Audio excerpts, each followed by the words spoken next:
సంక్రాంతికి ఏమేం చేయాలో ఈ వీడియోలో తెలుసుకుందాం. భోగి మంటలు వేయడం, రంగురంగుల ముగ్గులు పెట్టడం, పిల్లలకు భోగి పండ్లు పోయడం, ఇలా సంక్రాంతి సమయంలో నిర్వహించే ప్రతి క్రతువుకి ఓ పరమార్థం ఉంది. అవేంటో ఈ వీడియోలో తెలుసుకుందాం. సంక్రాంతి రోజున ఏ దైవాన్ని పూజించాలి అనే సందేహం చాలామందికి ఉంటుంది. ఈ సమయంలో ప్రత్యక్ష భగవానుడైన శ్రీమన్నారాయణమూర్తిని పూజించాలి, ఆరాధించాలి. సూర్యుడితో పాటు శ్రీరామచంద్రుడిని లేదా శ్రీమన్నారాయణుడిని కాలస్వరూపులుగా అనుసంధానించుకుని అర్పించాలి. అలాగే ఇంటి ముందుకు వచ్చే గంగిరెద్దును నందీశ్వరుడిగా ఆరాధించడము సంప్రదాయం.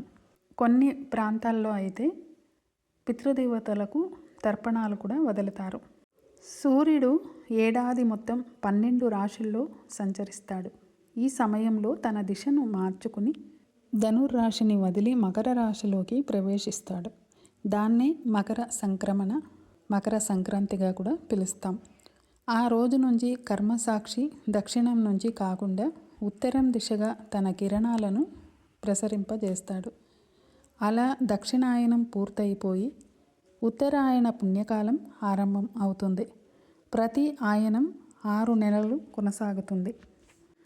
ఇది దేవతలకు సంబంధించిన పగటి కాలం కూడా. సకల శుభాలను స్వాగతించే సమయము ఇదే.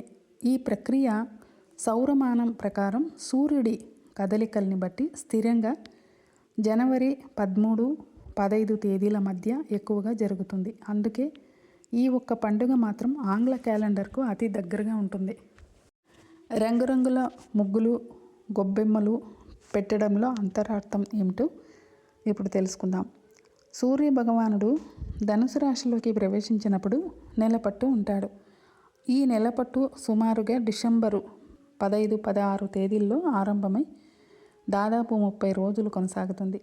ఆ మార్పుకు గుర్తుగానే పెళ్లి కాని అమ్మాయిలు ఈ మాసమంతా ఇంటి ముందు రంగవల్లికలు వేసి గొబ్బెమ్మల్ని అలంకరిస్తారు. సంపదల దేవత అయిన లక్ష్మీదేవి తెల్లవారుజామున ప్రతి వీధికి వస్తుందని శుభ్రంగా తుడిచి కళ్ళార్పి చల్లి ముగ్గులతో అలంకరించిన ఇంట్లోకి ప్రవేశించి ఆయుర ఆరోగ్యాలను, ధనధాన్యాలను, సుఖశాంతులను ప్రసాదిస్తుందని ఒక విశ్వాసం. అందుకే ప్రాతః సమయంలోనే ముగ్గులు వేస్తారు. శాస్త్ర ప్రకారం చూస్తే ఆవు పేడతో చేసిన గొబ్బెమ్మలతో ఇంట్లోకి క్రిమికీటకాలు ప్రవేశించలేవు. వాటినే ఎండబెట్టి పిడకలుగా మార్చి పనికిరాని చెక్క సామానుతో పాటు భోగి మంటల్లో వేస్తారు. ఈ రోజున పాత సామాన్లను బుగ్గిపాలు చేయడం అన్నది గతించిన దుఃఖాలన్నీ, బాధించే జ్ఞాపకాలన్నీ వదిలించుకోవాలనేది పరోక్ష సందేహం. అప్పటి నుంచి ఆ ఇంట కొత్త పంటలతో, భోగభాగ్యాలతో, సిరి సంపదలతో శుభాలు చేకూరుతాయని, ఆనందాలు వెల్లి విరుస్తాయని భోగి పండుగ భరోసా ఇస్తుంది. ఈ సమయంలో విరివిగా నువ్వులు తినాలని, తిలదానం చేయాలని అంటారు. దీనికి కారణం ఉందా అంటే ఒక్క సంక్రాంతి సమయంలోనే కాదు, పుష్యమాసమంతా నువ్వుల్ని ఆహారంలో భాగంగా చేసుకోవాలి. ప్రత్యేకించి సంక్రాంతి రోజుల్లో దానంగాను ఇవ్వాలి.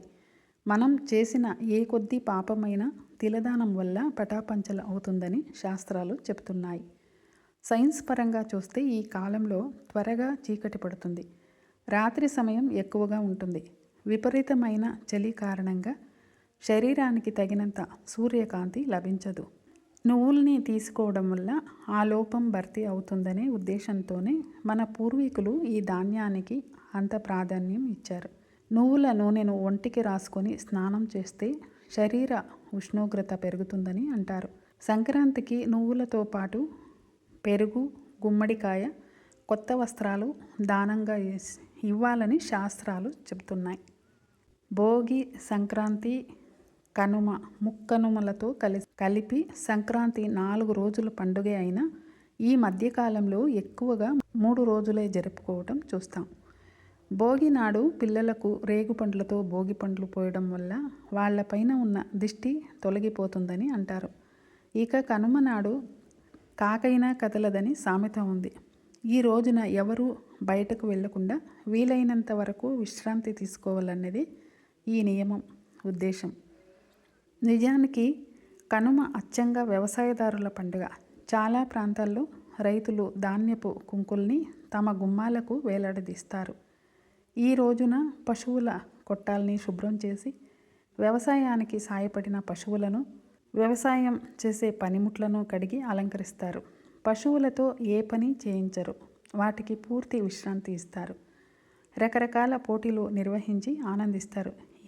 ఈ పోటీలను ఎక్కువగా తమిళనాడులో జల్లికట్టు అని ఈ నెల మొత్తం జరుపుతూ ఉంటారు. ఇక ఈ సమయంలో మట్టి పాత్రలను తెచ్చి అందులో బెల్లము, నువ్వులు, చెరుకు ముక్కలు, శనక్కాయలు, ఆనపకాయ ఇవన్నీ కలిసి ఉడకబెడతారు. ఇతరులకి దానంగాను ఇస్తారు, ఇంట్లో వాళ్ళు తింటారు. కొన్ని ప్రాంతాల్లో అయితే దానంగా కూడా ఇస్తారట. అందరికీ సంక్రాంతి శుభాకాంక్షలు. అందరూ కొత్త కొత్త బట్టలతో, కొత్త కొత్త వంటకాలతో హాయిగా అందరూ సంతోషంగా పండుగ జరుపుకోవాలని కోరుకుంటూ మరో వీడియోలో మరికొన్ని విశేషాలతో కలుసుకుందాం.